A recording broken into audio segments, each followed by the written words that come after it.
깨진 가정의 구원 이야기라는 제목으로 하나님 말씀 증거하도록 하겠습니다. 오늘은 설교 뭐 논리적으로 따지지 말고 그냥 스토리텔링식으로 설교를 하도록 하겠습니다. 성경에는 많은 인물들도 나오지만 많은 가정도 나옵니다.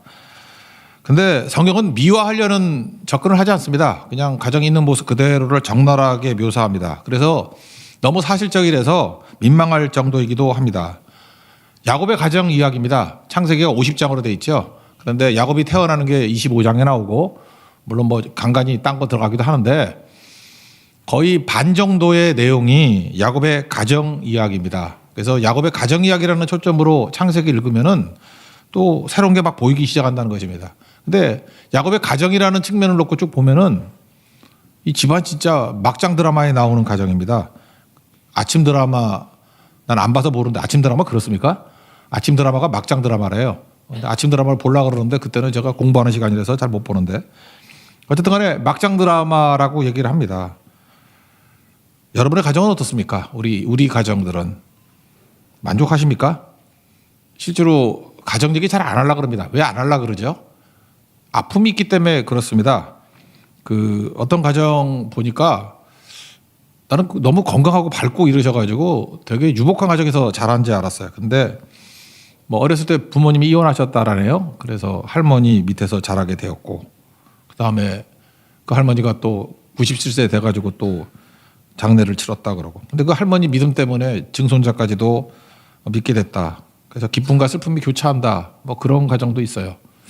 또 어떤 분은 그분은 여자분인데 똑같습니다. 어렸을 때 부모님이 이혼했대요. 이혼한다는 소식. 근데 좀 오래 끌었는가 봐요. 이혼하니 안 하니 막 이럴 때 자기가 되게 무서웠대요. 무서우고 버림받는 거 아닌가, 고아원 가는 거 아닌가, 뭐 무섭고. 그래서 지금도 그런 무서움이 잘 때마다 어렸을 때 생각이 나면서 막 꿈꾸고 그런답니다. 그래요. 그러다 보니까 이분 그래도 믿음 안에서 건강하신 분인데도 불구하고 가끔마다 이렇게 소스라치게 놀라거나 막 경계하는 것들이 있어요. 그래서 도대체 저 두려움의 뿌리가 어디에 있나? 가정에서부터 생겼던 것 같아요. 그죠? 그거 많이 치유가 됐는데 그래도 아직도 두려움은 얼핏 남아 있는 것 같습니다. 야곱 가정이 여기는 뭐 총체적으로 다 상처받은 사람들입니다. 어찌 보면 우리 모든 가정의 표상일지도 몰라요. 다 우리가 물어보면 또 이럴 수도 있다고 생각을 합니다. 하여튼 이 집안의 문제는 뭐냐? 아버지부터 문제인데 한번 야곱부터 봅시다. 아버지로서의 야곱. 경쟁하는 사람입니다. 태어날 때부터 경쟁했다. 발뒤꿈치 잡았다 그런 거 아니에요? 이 아버지의 문제는 뭐냐면 뭐든지 차별적이에요. 지금도 그런 사람이 있죠. 꼭 우리 편, 네 편 이렇게 이원론적으로 나누는 사람 있지 않습니까? 그 왜 그런가 한번 뿌리를 가봐요. 이렇게 막 적을 만들고 우리 편 만들고 이런 사람들 보면은 어렸을 때 그 가정에 아버지 영향이 있다니까요. 아버지가 이런 차별적인 사랑을 하게 되면은 그런 거에 이렇게 매몰될 수 있다라는 것입니다. 먼저 이 집은요, 뭐 자매인데도 불구하고 엄마가 일단 둘이었다가 넷째잖아요. 레아와 라헬. 차별적이죠. 뭐 둘이 있으니까 차별할 수밖에 없겠지만, 그러니까 벌써 문제가 되는 거잖아요. 그다음에 비라, 실바 이렇게 4명의 엄마입니다. 거기서 아들이 12명 태어났고 딸이 몇 명 태어난지 모르지만 이름 나온 건 하나예요. 디나 하나 있고. 그런데 가정에서 맨날 올림픽 하는 거예요. 맨날 경쟁이에요. 누가 금메달이야, 누가 은메달이야, 동메달이야. 그래서 가정이 바람 잘 날이 없습니다. 쉽지가 않아요. 그 이유가 뭐냐면 아버지가 공평하게 돼 있으면 모르겠는데 야곱은 차별합니다. 그래서 일단 레아를 제일 사랑하잖아요. 그러니까 경쟁이 그치지 않겠죠. 여러분 그런 거 아십니까? 사랑하면 떠난다는 거 딱 맞아요. 야곱은 자기가 사랑하는 순서로 다 없어져요. 그러니까 여러분도 마찬가지입니다. 우리 인생도 그래요. 너무 지나치게 사랑하면 다 떠나가요. 그래서 옛날에 뭐 왕족 같을 때는 고종도 어렸을 때 이름이 개똥이었다며. 너무 귀하면 죽는다고. 그래서 그지같이 이름도 있잖아. 개똥이. 지금도 보니까 이렇게 장수하는 분들 보면 이름이 그지 같아. 그런 분들이 장수하고 이름이 나오고 예쁜 분들은 뭐 말하고 싶은데 뭐 그 말하면 또 그분에게 누가 되겠지? 그 연예인 가운데도 이름 되게 예쁜 뭐 그런 사람이 있어. 빨리빨리 죽더라고. 근데 뭐 옛날같이 이름 흔한 일 있잖아. 뭐 김수미 뭐 이런 거. 그만할게요. 예. 하여튼 이름이 좀 이상한 것들은 몰라요. 어렸을 때 고생도 많이 했지만 이렇게 천하게 뭐 막달 때 오래 가더라고. 사랑받는다는 게 그런 거거든요. 그러니까 라헬이 제일 먼저 죽습니다. 죽고 그다음에 라헬이 낳은 아들도 사랑했잖아요. 그래서 요셉과 베냐민. 뭐 죽진 않았지만 요셉 제일 먼저 잃어버리고 죽은 줄 알았잖아요. 베냐민도 인질로 잡히게 되고. 하여튼 노골적인 편에는 야곱의 미성숙한 모습이기도 하지만 비뚤어진 사랑이다 이렇게 말할 수 있다는 것입니다. 여기 남자분들 아버지가 중요합니다. 아버지의 존재가 중요해요. 아버지는 가정의 기준이 되는 역할을 하는 거거든요. 아버지는 뭐 아파도 되고 모자라도 괜찮아요. 근데 기준이 되는 거예요. 아버지는 항상 기준이 돼야 돼요. 기준 되어주는 거. 또 하나는 아버지에게 주신 축복이 뭐냐면 자녀를 축복하는 거예요. 그래서 아버지가 있으면 축복해주고 기준 되어주고 그 두 가지 해야 된다는 것입니다. 나 부끄러운 얘기지만 지난 주간에 제가 집에 갔더니 우리 애가 그러더라고. 아버지가 오면 밝은 기운을 품고 온대. 그래서 힘이 나고 용기가 나고 막 그렇다고 그래요. 그게 위로인지 아니면 가짜인지 돈이 필요한지 잘 모르겠지만 진짜로 믿기로 했습니다. 근데 그게 필요한 거예요. 그러니까 막 헷갈리고 할 때 결정을 못 내리잖아요. 그럴 때 기준을 제시해요. 이 기준을 가지고 이렇게 결정하면 돼. 내가 결정해 주는 게 아니라 기준을 제시하는 거예요. 그럴 때 이런 기준 갖고 결정하면 돼. 또 하나는 저는 격려보다는 축복이라고 생각해요. 그죠? 가정에 대한 축복해 줍니다. 거기서 진짜 힘을 얻고 실제로 축복이 이루어지기도 하고 그렇다라는 거예요. 그 얘기는 뭐예요? 어려움도 많다는 거죠. 어려움 진짜 많습니다. 살다 보면 어려움 없는 사람이 어디 있어요? 10대 때는 10대 때 어려움이 있고 20대 20대 때 어려움이 있고 어렸을 때 어려움이 있고 애 키우다 보니까 시집 가서도 어려움이 있고 뭐 안 그래요? 어려움 다 있다고요. 끝까지. 그런 겁니다. 근데 이 아버지는 편에 기준도 제대로 못 세우고 거기다가 축복하기보다는 몇몇만 축복하잖아요. 베냐민 이럴 때 그러잖아요. 내 아들을 또 이렇게 만드냐고 그러잖아요. 그죠? 그 아들이 얼마나 마음이 아프겠어. 그러면 베냐민과 요셉만 아들이고 나머지는 아들이 아니에요? 뭐야, 뭐 몸종들이야? 아버지가 그렇다고요. 그러니까 야곱은 벌써 문제투성이고. 오늘 나오는 본문이 요셉 아닙니까? 요셉은 어떠냐? 여러분 편에 사랑 많이 받으면 잘 큰다고?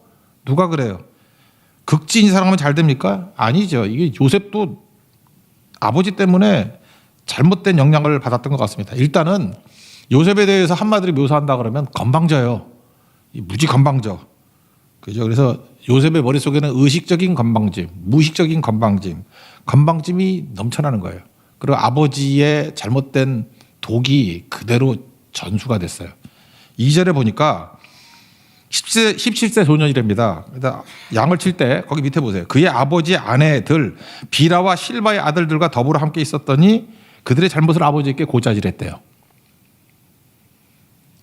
나쁜 놈 아닙니까 이거? 내가 볼 때 너무 교활해가지고 어린 놈이 벌써 아버지 낌새를 알아차린 거예요. 아버지는 정실 자식들을 제일 사랑하는구나. 정실. 그러니까 일단 자기 엄마 라헬을 제일 사랑하고 그 다음에 또 사랑하는 게 레아가 두 번째인 것 같아요. 그래서 여기 뭐라고 돼 있어요? 비라와 실바. 비라는 라헬의 몸종이었고 실바는 엄마 자기 엄마는 아니죠. 그 레아의 몸종이었다고. 그러니까 비라와 실바의 아들, 비라의 아들들이 단하고 납달리고 그다음에 실바의 아들이 각과 아셀 아니에요, 그죠? 각과 아셀. 이 네 명의 아들들 이게 차별했다는 것입니다, 그죠? 더불어 함께 하면서 고자질했다. 그러니까 이건 뭐 교활한 놈이죠. 레아의 아들은 싹 빼버리잖아요. 이유가 뭐죠? 레아의 아들은 잘못 건드리면 안 돼. 그래서 사실을 알려준 게 아니고 여기 성경을 자세히 보면요. 레아의 아들들도 똑같이 잘못을 할 건데 그건 고자질 안 하고 만만해 보이는 비라와 실바의 아들들만 고자질했다. 그런 뜻이라고요. 그러니까 요셉도 나쁜 놈이죠. 뭐 이런 놈이 다 있어. 이 가정 여러분 스토리 뭐 아시죠? 대충 보면 어떤 뭐 내용이죠. 뭐 예를 들어서 1번부터 4번까지 레아가 먼저 애를 낳죠. 1번이 르우벤, 그다음에 시므온, 레위, 유다 뭐 이렇게 낳잖아요, 쭉. 그죠? 낳고. 그다음에 라헬이 왜 나는 애 안 생기나 해서 난리치다가 자기 시녀 비라를 아내로 주죠. 첩으로 준다 그래야 되나. 그래서 단과 납달리 나고. 그러면 자기한테 입적시켰는가 봐. 아마 자기 아들로. 단이라는 애 이름을 이렇게 짓는 건 어떻게 해? 단이 뭐야? 억울함을 푸심이야. 어떤 사람은 뭐 우리가 뭐 없어진 단지파의 후손이래, 단군이라고. 별 소리 다 하고. 그리고 우리가 억울함을 푸심이야? 또 A 이름을 억울함을 푸심으로 지어요. 단. 납달리는 경쟁함, 4대2 할만해 뭐 이런 거예요. A 이름 갖고 장난치는 거지. 그랬더니 레아 뭐 너만 시녀 있냐? 나도 시녀 있다. 그래서 실바를 줍니다. 그래서 갓은 뭐냐면 공격한다, 뭐 군대 이러지. 갓. 아셀은 기쁨이라는 뜻이고 너무 기쁘지. 야구로지롱 뭐 이런 거예요. 6대2 돼 있으니까. 하여튼 이 집안 그렇습니다. 좀 건너뛰어서 그 르우벤이 엄마한테 합한채, 이건 뭐 입에 담기도 못하는데 합한채가 뭐냐 그랬더니 그 주석 같은 데 보니까 최음제래. 최음제가 뭐예요? 하여튼간에 하여튼 모르겠어. 최음제래. 최음제. 그 비아그라 그런 건가? 비아그라 남자가 먹는 건가? 여자 비아그라 같은 건가 봐. 뭐 뭔지 모르지만 하여튼 해괴망측해. 성경에 이런 것도 나와요. 합한채. 그랬더니 라헬이 그러지 않아도 남편 사랑받고 있는데 그거 좀 나한테 주면 안 되나? 그러면서 합한채까지 그 여성 비아그라 같은 걸 또 달라 그래. 언니한테. 달라 그래가지고 자기는 동신권을 줘. 이게 뭐 하자는 거예요 지금? 그러면은 합한채 먹은 애가 애를 낳아야 되는데 레아가 또 애를 낳네? 그러니까 여러분들 괜히 인간적인 방법 죽어라 해봐야 되는 일 하나도 없어요. 하나도 없다고. 그러니까 하나님이 축복해 주시고 인도해 주셔야 되는 거지. 이쯤 되면 더 이상 이 가정 얘기 안 해도 되겠죠. 콩가루 집안이에요. 콩가루 집안이고 문제투성이고. 그리고 그 밑에 자랐던 요셉도 잠깐 나중에 보니까 좋게 평가해서 그렇지 건방진 놈이고 교활합니다. 형들에게 일러 바치는데 형들의 잘못을 일러 바치는데 잘못 건드리면 안 될 것 같은 차별이 있어요. 여기도. 레아의 아들들은 싹 빼버리고 만만해 보이는 비라 실바의 그 첩의 아들들. 그러니까 우리가 말하면 뭐죠? 서자, 얼자. 서얼이라 그러잖아. 서자, 얼자. 이런 애들 고발하고. 그러니 가정이 평안하겠습니까? 그죠? 그래서 4절에 오늘 보니까 형들이 그를 미워했대요. 미워할 만하지. 이거 미워한 게 나쁜 게 아니라 미움 당할 만해요. 근데 그 다음이 이렇게 나오죠. 그에게 편안하게 말할 수 없었더라. 동생인데도 편안하게 말할 수가 없대요. 편안하다는 게 샬롬이거든. 편안하게 말할 수 없다는 건 뭐예요? 안샬롬이지. 샬롬이 없는 거예요. 그래서 말할 때도 뭔가 잘 안 맞는 거예요. 그러니까 아버지의 그 편애가 아들한테도 도움이 안 됐습니다. 건방지고 교활한 놈으로 만들어 버렸어요. 요셉을. 거기다 또 눈치도 없네. 하나님이 꿈을 꾸게 했더니 곡식단이 뭐 절한데 그랬더니 형들이 뭐라 그래요? 네가 우리의 왕이 되겠느냐? 그런 얘기가 나오죠. 6절, 7절, 8절에 보니까. 우리를 다스리겠느냐? 거기다가 또 한 수 더 떠서 또 꿈을 꿨대. 그러면 좀 말이나 하지 말아야 되는데 해와 달과 11별이 절한대. 그랬더니 아버지도 열받아. 해와 달 그러니까 아빠 엄마 아니야. 그죠? 그를 꾸짖고 10절에 내 꿈이 무엇이냐? 나와 내 어머니와 내 형들이 엎드려서 너한테 절하는 걸 원하느냐? 뭐 이런 거. 그러니까 미련할 만큼 건방져요. 이게 요셉입니다. 그러니까 형제 우애를 기대할 수도 없고 문제가 되는 거죠. 또 문제 얘기할까요? 스토리텔링이니까. 르우벤 한번 봅시다. 르우벤의 최고의 문제는 뭡니까? 아마 마음 가운데 사랑받지 못하는 엄마 밑에서 태어난 아들이라는 그런 게 있었던 것 같아. 그래서 꼭 이성계 가정 같아. 그죠? 이성계 가정 같아가지고 거기 방석이를 뭐 이렇게 왕으로 세우려고 그랬잖아요. 이제 세자로. 그러니까 마음 가운데 아버지는 요셉을 사랑하니까 요셉을 뭐 그다음 후계자로 삼든지 뭐 이럴 것 같다. 이렇게 낌새가 온 거예요. 자기가 장남 역할을 못한다는 걸 알기 때문에. 그래서 그가 했던 일이 뭐죠? 그러니까 일단 라헬은 죽었잖아요. 죽고 난 다음에 라헬의 역할을 대리로 하는 사람이 누구냐? 라헬의 시녀였던 빌하. 그래서 빌하하고 동침을 하죠. 이거는요 정욕 때문에 동침을 했다 이렇게 말할 수도 있지만 그거 아니고 빌하가 라헬 라인이거든. 그러니까 아버지 아내를 빼앗아 가지고 동침함을 통해서 내가 그 리더십을 내가 빼앗는다 그런 뜻도 있고요. 또 좋게 말하면 효자라고 생각한다 그러면 어머니 레아를 밀어내지 못하도록 라헬 죽었으니까 라헬 라인에 있는 비라를 내가 범해서 내 여자 만들어 버려서 더 이상 힘 못 쓰게 만들겠다. 그런 뜻이 있는 거라고. 미친놈이죠. 미친놈이라고. 이거 비슷한 얘기가 다윗의 아들 압살롬이 그렇게 했잖아요. 자기가 권력을 다 잡고 난 다음에 아버지 그 다윗의 첩들을 막 범하고 그러는 거 있지 않습니까? 똑같은 거라고 그거. 그러니까 이건 정치적인 의미, 어떤 찬탈의 의미 뭐 그런 것이 있다라는 것입니다. 이게 이 가정 안에서 다 이루어졌어요. 나중에 그러고 어떻게 쳐다봤을까? 12지파라 그러는데 그러니까 루벤이 그렇다고요. 루벤은 장자권을 잃어버린 거에 대한 뭐 이렇게 한이 있어. 그래서 고라 자손의 반란에도 고라 플러스 다단 그리고 그 애들 나오잖아요. 그 루벤 지파들. 걔네들 반란의 의미가 있다고. 그 성질도 안 좋았어요. 그래서 나중에 뭐라 그래? 너는 물에 끓은 같다고. 성질이 이상하다고. 분노하고 못 참고 그런 사람이라고. 아들들이 있습니다. 뭐 2번, 3번 아들 뭐 알죠? 뭐 사람 죽이고 그러는 거. 유다 얘기하면 할까요? 1번 했으니까 2, 3번이고 4번은 유다. 유다는 가나안 여인하고 결혼했습니다. 이방 결혼했어요. 우리가 말하는 메시아 지파예요. 결혼 그런 식으로 했어. 아들 3명이 있었는데 다말이라는 여자한테 시집 보냈대. 엘부터 죽어요. 그럼 형사 취수가 있잖아요. 둘째 아들이니까 또 죽어. 셋째 아들 주면 또 죽일 것 같으니까 안 줘. 그러니까 이 다말이 여자가 머리가 잘 돌죠. 그래서 집 따라가지고 창녀 같은 모습으로 변장하고 난 다음에 시아버지하고 관계를 맺어요. 그래서 베레스와 세라라는 쌍둥이를 낳지 않습니까? 그 베레스가 메시아 조상이에요. 그래서 이 집안의 족보를 쭉 보면요. 메시아 족보 어찌 보면 더러운 족보입니다. 하나도 숨기지 않아요. 지금 이쯤 얘기하면 이거보다 더 있거든요.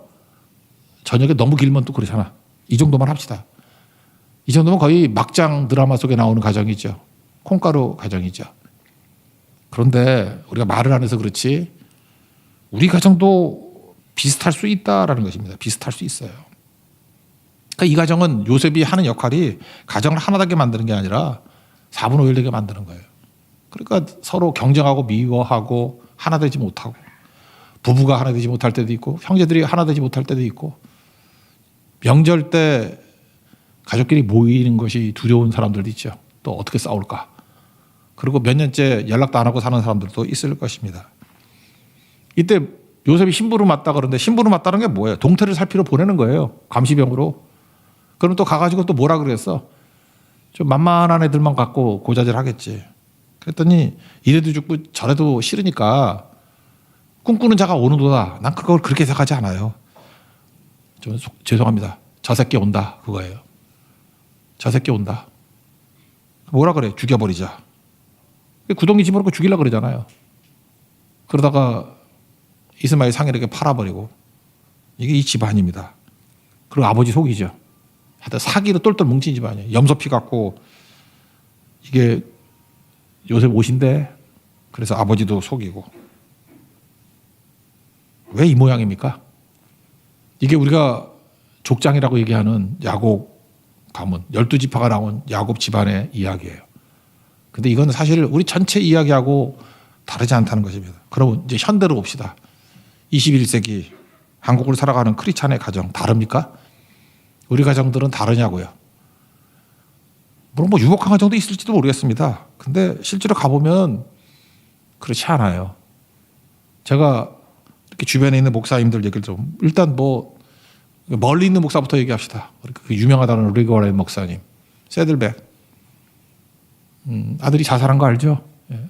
그것도 부활절 아침에 뭐 유명한 얘기니까 그분 몇 년 동안 설교를 못했어요. 충격 때문에.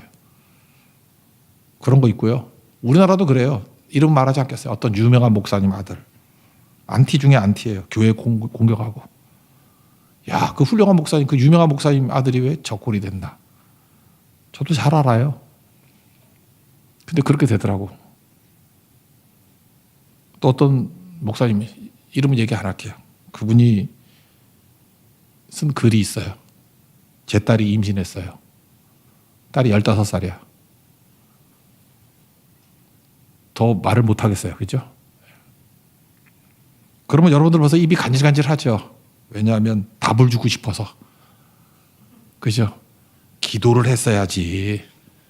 목회가 중요하지 않아. 그거 말고 가정 교육부터 먼저 시켰어야지. 꼭 욥의 친구 같은 고역을 하고 싶죠. 막 입이 근질근질 하잖아. 그렇게 하는 거 아니야. 여러분들은요, 정답을 가지고 있다고 생각을 하고 정답 주려고 너무 애를 써요. 나 머리카락 나는 거 관심 없다. 그렇게 얘기를 해도 이렇게 하면 머리카락 납니다. 한 달에 두세 명한테 연락 와요. 이거 먹으면 머리카락 납니다. 어떤 분은 또 친히 사다 줘요. 사다 줘서 이거 갖다 뿌리라고. 아유, 그거 뿌리다가 죽겠어, 이제. 예. 우리 교인들도 줘요. 이거 뿌리면. 지 머리카락도 안 나면서 왜 나한테 뿌리라 그래? 내가 그걸 믿을 줄 알아요? 그럼 의사들은 대머리가 왜 있어? 나 안 믿어요. 그러니까 제발 이제 그런 거 그만하고. 그러니까 사람들은 정답을 알면은 자기가 정답이라고 생각해서 알려주려고 그러는 거라고. 근데 인생 정답으로 되는 거 아니라고요. 제가 아는 그분들 그렇게 엉터리도 아니었고 그냥 열심히 사시는 분이고, 여러분들도 이렇게 착실하고 믿음 생활 잘하고 하는 가정에서도 일어나요. 그런 일들이. 왜 그렇죠? 인간은 죄인이기 때문에 그래요. 에덴 동산이라는 완벽한 조건 속에서도 반역하는 게 인간이잖아요. 그렇지 않아요? 여러분, 최고의 교육과 최고로 축복기도 하고 뭐 말씀대로 양육하고, 그래도요, 이유는 몰라요. 그래도 반항하는 사람 나오고 예배 떠나는 사람 나오고 자살하는 사람 나오고 영적으로 병든 사람 나온다고요. 그때마다 여러분들 이 교회는 왜 이 모양이야? 그렇게 말하지 말아요. 몰라서 그런 거지 다 안에 다 있다고요. 그런 게. 요셉이 이 건방진 놈이라 그랬잖아요. 이 교활한 놈. 근데 하나님께서 그를 오랜 시간이죠. 13년 동안 30살에 총리 되고 7년 풍년, 그다음에 흉년 7년이니까 14년인데 여기 나오는 스토리들 보니까 한 2년 정도 흉년이 지속되고 난 다음에 형이 왔어. 총 합쳐놓으면 한 22년 동안 헤어져 지냈던 거예요. 그죠? 계산하면. 어떻게 계산했냐를 묻지 말아요. 내가 계산 다 해놨으니까. 22년. 그러니까 형들에게 팔리고 난 다음에 22년 지나고 난 다음에 형들 용서하고 그런 거예요. 용서하고 아름다움이 드러나게 되는 거라고요. 지금 시간의 섭리잖아요. 요셉이 요셉다워지는데 사실 용서한 데까지 가는 아름다움이 있게 되는 데까지 하루아침에 된 거 아니에요. 22년 걸렸다고. 그럼 저는 궁금증이 옵니다. 폭풍 가운데 있는 가정, 문제투성이 가정. 우리 모습이 그런데 답이 뭐냐? 아까도 여러분 정답 주고 싶었죠. 어디 무슨 학교 가면 된다고. 우리 교회도 그 하실 아버지 학교 하시는 분인데, 이성수 집사님 오랫동안 아버지 학교 하신 분인데, 우리 교회도 아버지 학교 대가예요, 그분. 근데 우리 아버지 학교 안 하잖아. 아버지 학교로 될 것 같으면 되나? 아버지 학교 한다 그러면 내가 지금 뭐 딴 얘기 하는 거 아니에요? 이성수 집사님 그러면 나 애들 모르지만 걔네들 아주 기가 막히게 잘 자라나? 잘 자라요. 보장할 수 없어. 아버지 학교 돌아다니면서 아무리 강의를 해도 자기 자식들이 그렇게 된다는 보장 없어. 목사도 맞아요. 말씀으로 증거한다고 해서 자기 자식들이 된다는 보장 없고, 교장 선생님 아들 딸들도 보장할 수 없어요. 그거 모르는 일이라고. 인간이 죄인이기 때문에 어디선지 돌발적으로 나와요. 제가 지금 그 얘기 하겠어요? 이런 프로그램 가지고 이거 하고. 그래서 교회가 열심히 그런 프로그램 만듭니다. 무슨 학교 무슨 아버지 학교, 어머니 학교, 할머니 학교, 할아버지 학교, 뭐 노총각 학교, 노처녀 학교 뭐 다 만들어 봐야 학교 갖고 될 것 같으면은 교회 때려치고 학교를 만들지. 난 그게 궁금했어요. 이 콩가루 집안이 어떻게 12지파가 되고 살아나게 되었는가. 답은 너무 간단해요. 재단을 쌓았다는 거예요. 이게 정답이에요. 여기서는 소망이 생기더라고요. 콩가루 집안이고 막장 집안이고 다 깨졌는데, 이 집안은 전통이 뭐냐? 다 무너지고 한심해. 근데 거기서 비틀비틀 하면서 피투성이가 되면서 그럼 맨날 실수해. 그 할아버지 아브라함도 그래. 뭐 실수하고 뭐 아내를 누이라고 속이고 맨날 쫄아가지고 도망치고 뭐 말도 안 되는 일들이 막 벌어져요. 근데 이 집안의 특징은 뭐냐 하면요, 피투성이가 되고 개망신 당하고 난 다음에도 그러니까 비틀비틀 일어나가지고 단을 쌓아. 단을. 그리고 여호와의 이름을 부른다고. 이게 이 가정을 해온 거예요. 시간이 좀 걸려요. 그러니까 여러분들도 그렇습니다. 답이 없고 다 무너져 있다 그러면 그냥 다른 거 다 포기하더라도 그냥 혼자라도 나와서 예배 드리라고, 또 손잡고라도 예배 드리고 단을 쌓고 단을 쌓으면은 하나님께서 다 건져주셔요. 믿습니까? 이게 우리 소망이에요. 이 소망. 아브라함부터 보세요. 창세기 12장 7절 보니까 이 땅을 내게 주리라 그랬더니 그곳에서 단을 쌓고, 창세기 12장 8절 보니까 동쪽으로 갔어요. 베델과 아이 사이에 거기에 뭐 있었는가 봐. 거기서 단을 쌓고 여호와의 이름을 부르고, 13절 18절 보니까 헤브론에 갔어요. 헤브론에 갔더니 만물의 상수리 숲풀 가운데서 여호와를 위하여 제단을 쌓고. 그러니까 아브라함은 개판치고 넘어지고 실수하고, 이게 믿음의 조상 맞아. 실망할 때마다 또 비틀비틀 일어나가지고 제단을 쌓고. 그게 아브라함이에요. 믿음이 뭔데요? 제단 쌓는 게 믿음이에요. 이삭도 마찬가지. 그거 배운 거예요. 아버지한테 뭘 배웠어요? 한 15세쯤 됐을 때 모리아산에 가재. 그랬더니 왜 재물은 없어요? 그랬더니 바로 넣었지. 그렇게 말은 안 했어. 도망갈까 봐. 가가지고 잡아놓고 그때 깨달은 게 뭐겠어요? 야, 예배 드리는 것은 아들의 생명도 드릴 수 있는 거구나. 그거 깨달은 거 아니에요? 물론 죽지는 않았지만.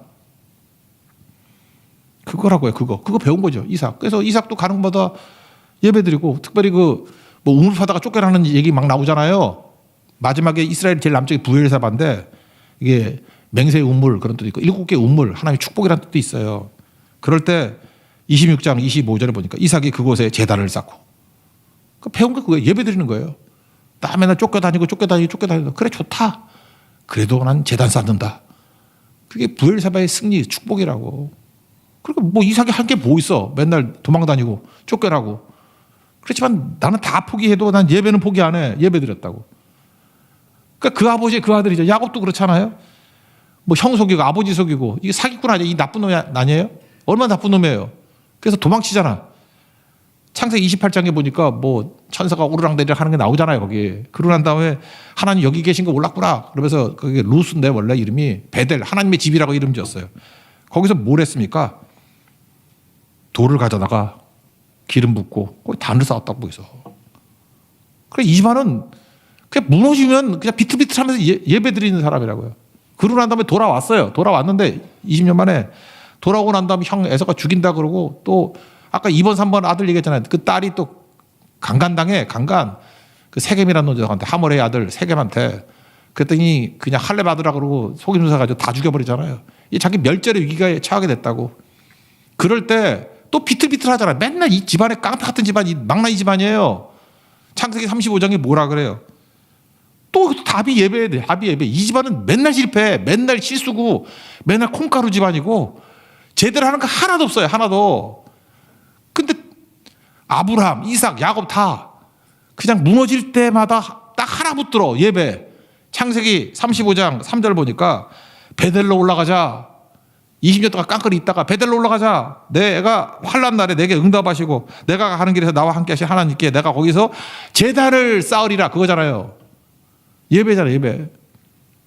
우리 가정에 문제가 있고 지금 돈도 없고 경제적인 문제 있고 아파 죽는다 그러고, 애는 맨날 가출하느니 이러고 죽느니 사느니 맨날 유서 쓰고 다니고 그러지 않습니까? 이메일이 왔는데 나 오늘 죽을 건데 50만 원 보내. 그런 아들이 있어요?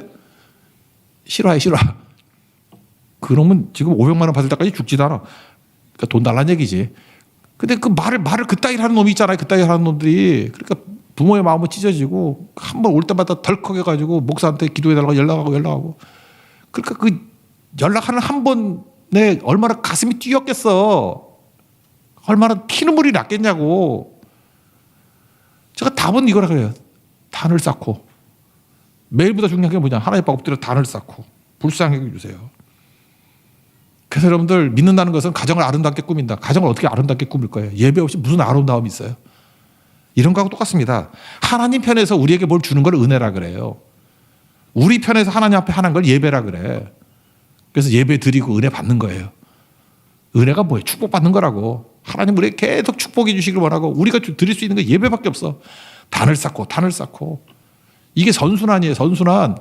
예배 드리면 은혜 주시고, 은혜 받으면 예배 드리고. 이게 왕성하게. 그래서 하늘과 땅 연결되는 게 은혜와 예배라고. 은혜와 예배. 은혜 부어주시고 예배 드리고, 은혜 부어주시고 예배 드리고. 이거 22년 동안 하는 사이에 요새 변화된 거예요.